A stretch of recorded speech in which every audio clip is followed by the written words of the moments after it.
So now colonization is finally starting to get itself going. There's multiple civs that are going after new lands, and it's going to be pretty much a big deal. It's going to be a big part of this campaign for the rest of the series. And we already have two newcomers coming and joining this world of colonization. Obviously, Mongolia, Songhai, and India have already been involved in this whole colonization game. The Zulu as well. So we have, so I guess three. Japan, the Zulu, and Rome should be getting their own colonies in the New Worlds at some point within this video as well. So that will lead us to 6. There are 33 nations left in this campaign. We started the campaign off with 42, so 9 civs have been lost in the process. And I'm sure that will not be the last. We still have the Ashanti. Actually, you know, more than ever before, it's less likely, I guess, than ever before, that because now there's all this new land. So technically, someone like the Ashanti or Tibet can go and slap down a city in the New World and still be playing in the game. So I think we'll stick to. I think we'll have maybe 1 or 2 nations fall, and that is about it by the end of the series. We'll probably end it with about 30 civs still left in the game. So it'll be interesting to see, obviously, who does the most colonization. So we have Songhai versus the Philippines. Now I wonder why the Philippines declared war on Songhai there.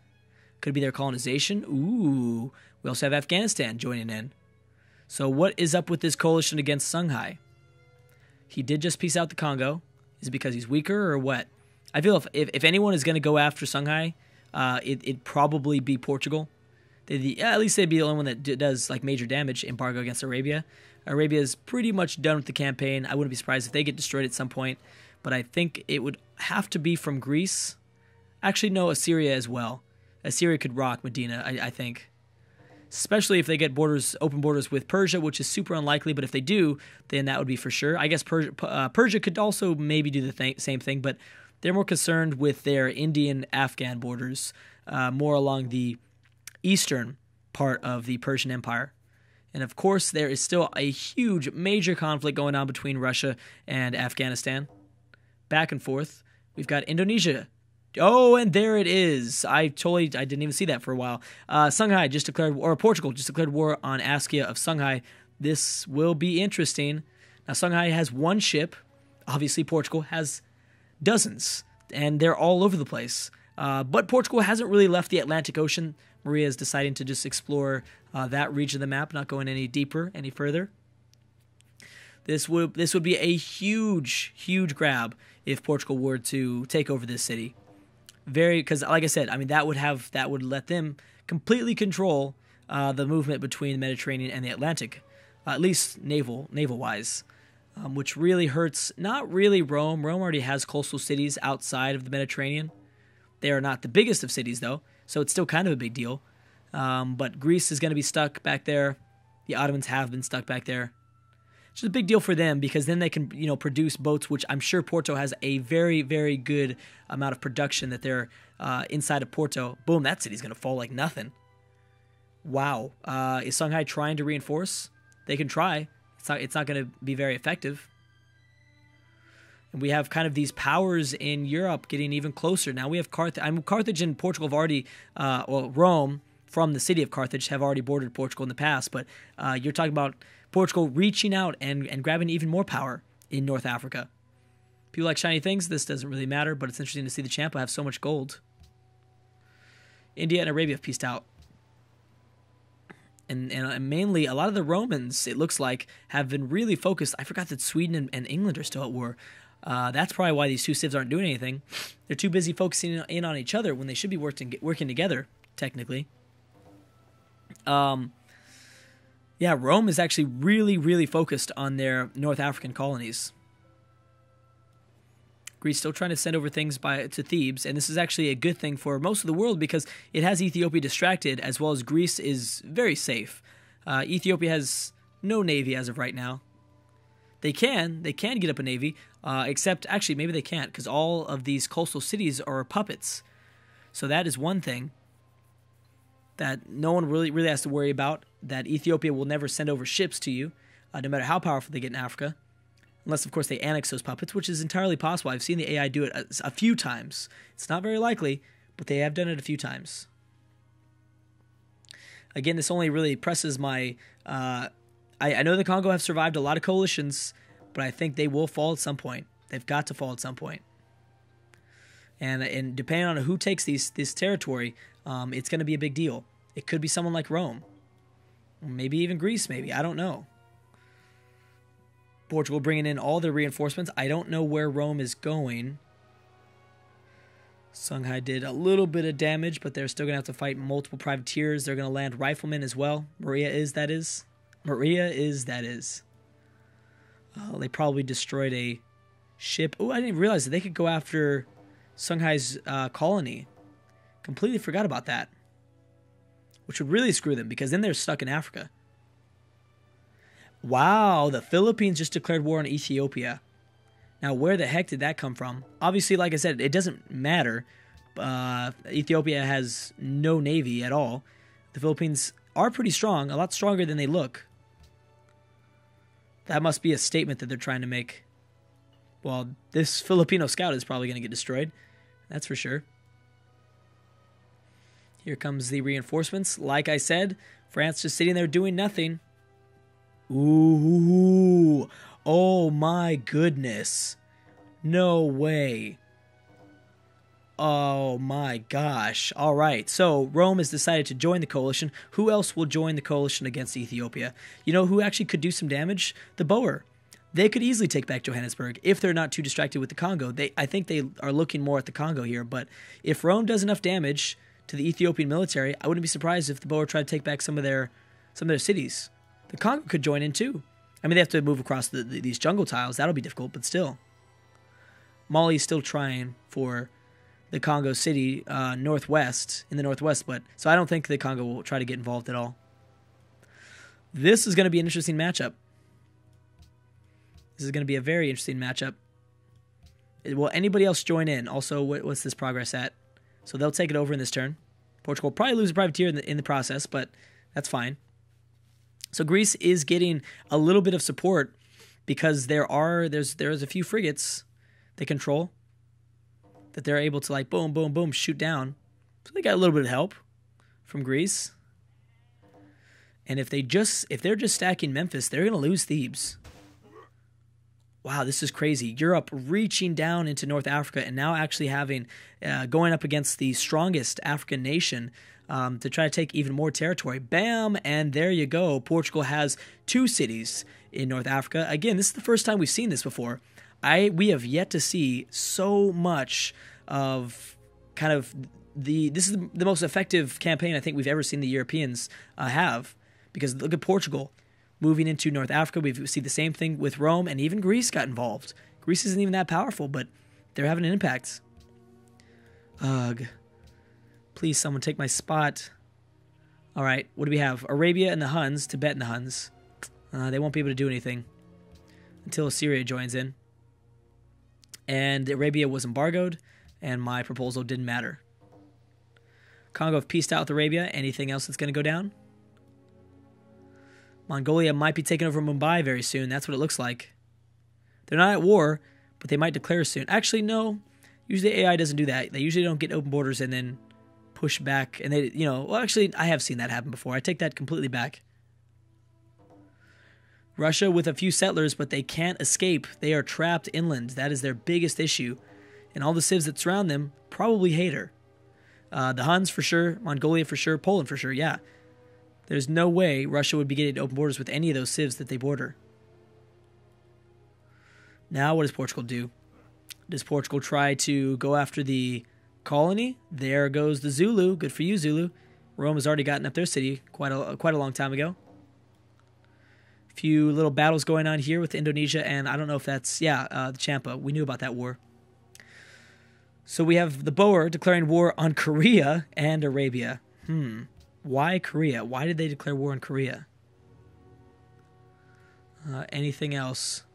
Portugal asserting their dominance once again in the Atlantic. Bam, Japan has joined in. So we've got 6 nations a part of the new... Whoa! Look at all this small coalition against Arabia. Greece and Arabia is kind of... Okay, wait. This is a little bit crazy.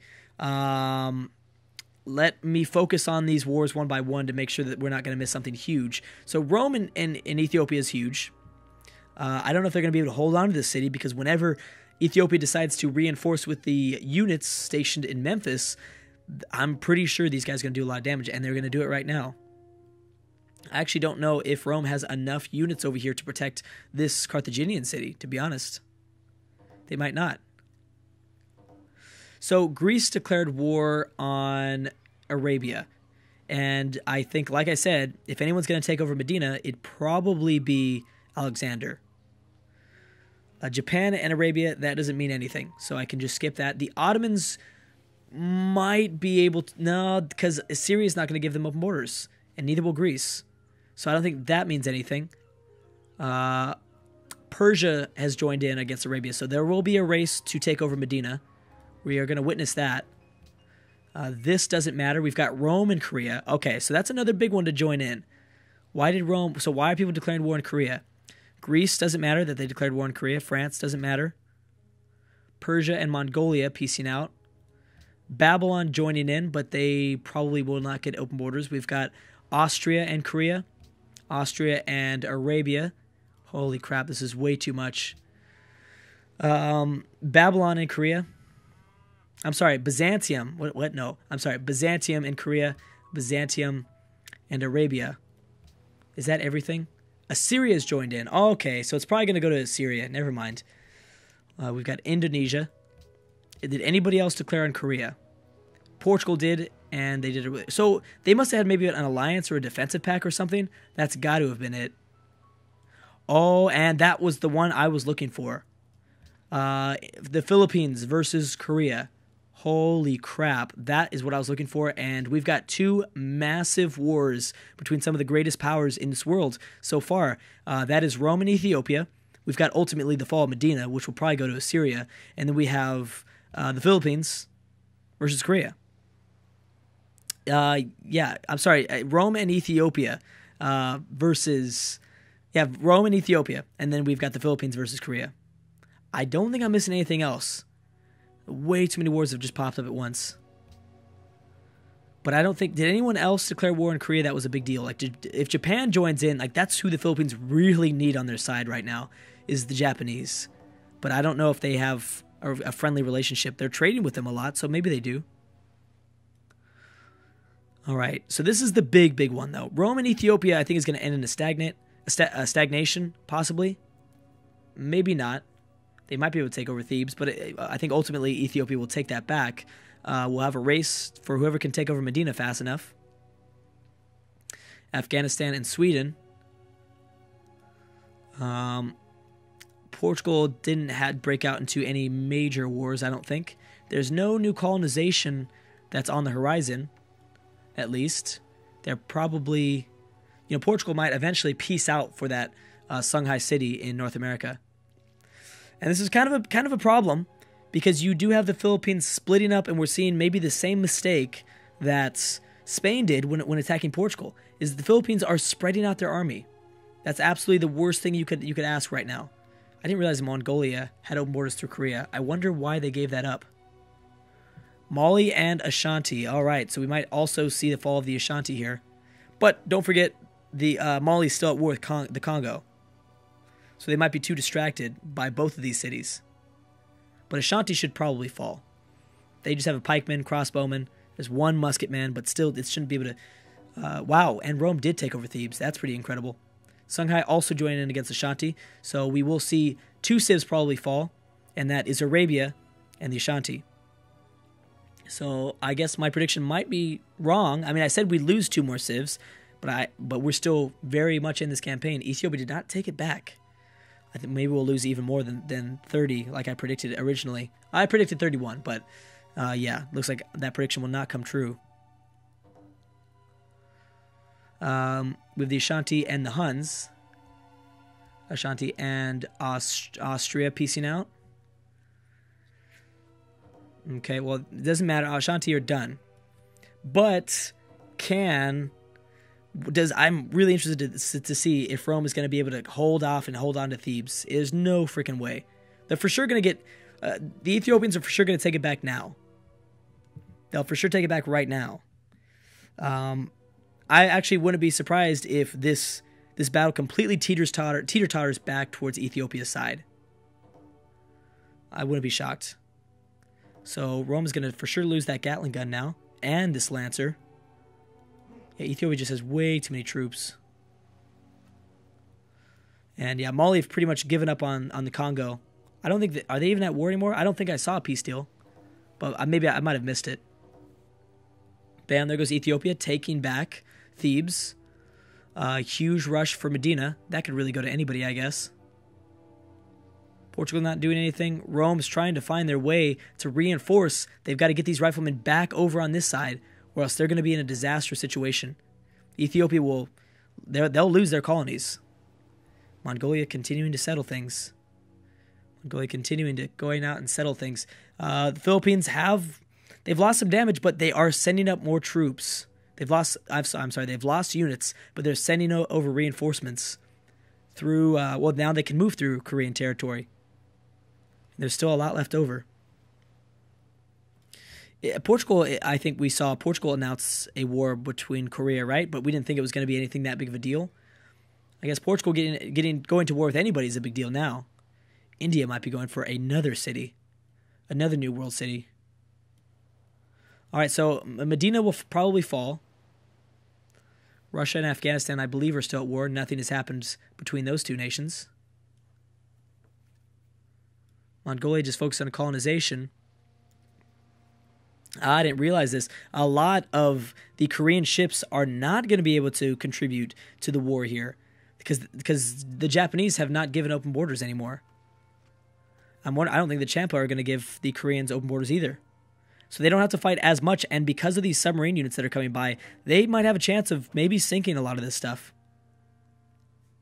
I would be so surprised if the Philippines survive this, actually.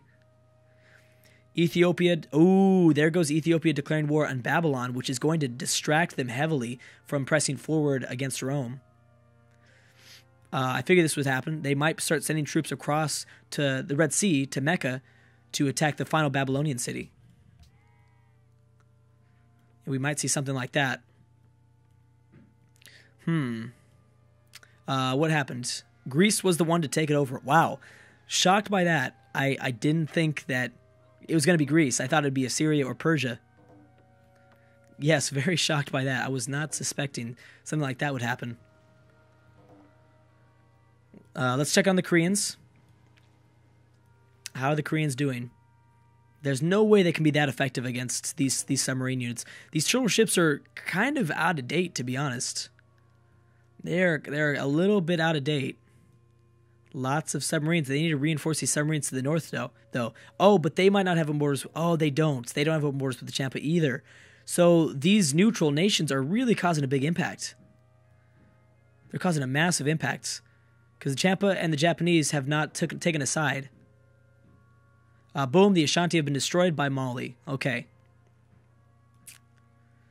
And because the Koreans are not fully throwing their entire navy at the Philippines Navy, that is causing them to lose a lot of ships. Okay, Poland has also adopted order. It's pretty much going to be an order world.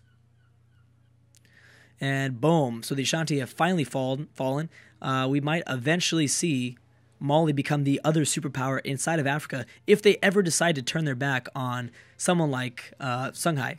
Although now they get a little bit of an easier access to maybe attack the Congo, but there's still all these jungle tiles that they'd have to fight through, so that's still going to be difficult for them. Anyways, guys, I'm going to stop right there. Thank you so much for watching, and I'll see you guys. No, nothing here. I'll see you guys next time.